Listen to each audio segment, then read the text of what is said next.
Donc Esprit Parc National, c'est une marque qui est portée collectivement par les Parcs Nationaux de France et l'Office français de la biodiversité. Et cette marque, elle vise à valoriser des produits qui sont élaborés sur le territoire des parcs nationaux par des hommes et des femmes qui sont engagés dans la valorisation des patrimoines de ces territoires d'exception. La marque, elle valorise des processus de fabrication qui contribuent à la préservation de la biodiversité et des paysages.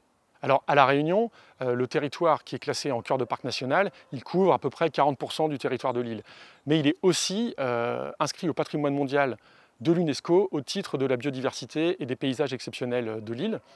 Mais ce qu'il faut savoir, c'est que la menace principale qui pèse sur cette biodiversité, ce sont les invasions biologiques par des espèces exotiques envahissantes. Donc les agriculteurs ont un rôle à jouer en tant que gestionnaires de l'espace pour lutter contre les espèces exotiques, a fortiori lorsqu'ils sont localisés à proximité des milieux naturels. Le cahier des charges des produits issus de l'agroforesterie tropicale, il est basé sur divers principes. Premièrement, la diversité végétale au sein de la parcelle, dans les différentes strates, l'absence de recours aux intrants chimiques, mais aussi une gestion de l'espace boisé sur du long terme qui contribue à la restauration écologique de ces parcelles. Et donc, en ce sens, le travail de Quentin et Béatrice, il est assez exemplaire, puisqu'ils vont même au-delà des attentes du cahier des charges, et ils ont vraiment un effort de gestion du sous-bois, puisque la forêt est leur premier outil de travail dans leur système de production.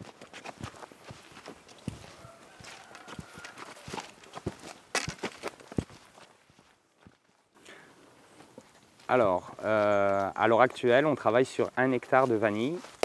Sur cette parcelle-là, majoritairement, nous faisons pousser la vanille sur le palmiste rouge. Pourquoi? Parce que c'est une essence indigène, résistante aux cyclones, et c'est vraiment dans une optique de résilience et d'adaptation aux phénomènes climatiques. Au mois de janvier, on a été frappé par un cyclone Bellal, et on s'aperçoit que ces essences-là ont pu résister. Si on va sur d'autres parcelles où on plante de la vanille sur des exotiques, ces supports-là ont été fracassés et détruits par le cyclone. Dans la palette de l'indigénat, c'est vraiment le tuteur qui va avoir déjà une croissance des plus rapides. Ça va être un tuteur très droit, très rectiligne, donc très facile pour nous pour ensuite gérer l'opération de bouclage. C'est un support qui nous permet d'avoir mi-ombre, mi-lumière. Et c'est un support aussi qui va nous permettre de nous apporter en abondance un paillage. Les racines de vanille vont vraiment être superficielles et se déposer tout autour de la litière. Donc ce sont des racines nourricières. La vanille a 2 types de racines. Des racines crampons qui lui permettent de s'accrocher et de monter, et ensuite des racines nourricières qui vont descendre dans le sous-bois forestier pour s'alimenter de la matière organique. Donc le fait d'être parti avec un choix d'agroforesterie et d'auto-fabrication de nos intrants nous permet vraiment de répondre aux besoins physiologiques du vanillé. Après, l'itinéraire technique de la vanille, c'est aussi un itinéraire technique de patience et de long terme. Donc quand on a implanté une liane de vanille, il va falloir attendre 3 années pour qu'elle commence à fleurir. Une fois que les fleurs vont apparaître, il va falloir féconder et attendre encore 9 mois de patience avant la récolte. Par rapport à la taille et pour faire une opération de fécondation manuelle, il faut impérativement que le vanillé soit remis à hauteur d'homme. Donc là, je suis en train de faire l'opération de bouclage qui consiste à faire redescendre la liane, parce que lors de sa phase de croissance, elle est partie chercher la photosynthèse.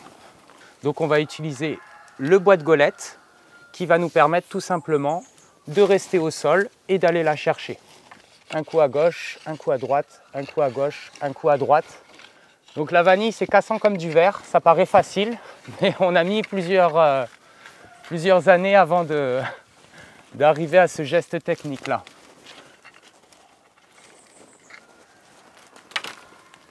Et on va rattacher. Du fait que j'ai retiré toutes ces lianes crampons, je vais donc, avec mes liens, remettre la vanille au plus près de son tuteur. Ça me permet aussi de faire un nettoyage, de retirer les feuilles malades et de vérifier l'aspect naturel. Et en même temps, ça me permet aussi de vérifier les prochaines floraisons à venir. Donc voilà, ça c'est une fleur qui s'est ouverte ce matin aux aurores. Et donc, si on n'intervient pas, on n'aura pas de gousses de vanille, donc on est obligé de les féconder manuellement. On va marier l'organe mâle de la femelle. Une légère pression et le mariage est fait. Pour nous, ici, la récolte de vanille va se dérouler de juin à septembre. Donc là, on est vraiment sur les dernières gousses. Et du fait qu'on individualise chacune de nos gousses, on va atteindre vraiment son stade optimum de récolte, c'est-à-dire c'est ce qu'on appelle la queue de serin. Donc il faut vraiment que la gousse de vanille, son petit cul devienne tout jaune. C'est un fruit et donc on va attendre le moment optimum où la gousse est chargée en arômes pour pouvoir la récolter. C'est quelque chose de très subtil parce que la problématique que nous avons avec la variété de vanille planifolia sur laquelle nous travaillons, c'est que c'est une gousse déhiscente. C'est-à-dire que si nous attendons de trop, la gousse va se fendre et donc le produit sera de moindre qualité. Donc il y a vraiment un moment optimum pour la récolte.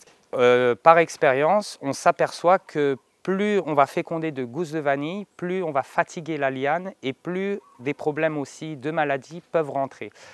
La nature, sur 100 fleurs, va n'en féconder qu'une seule.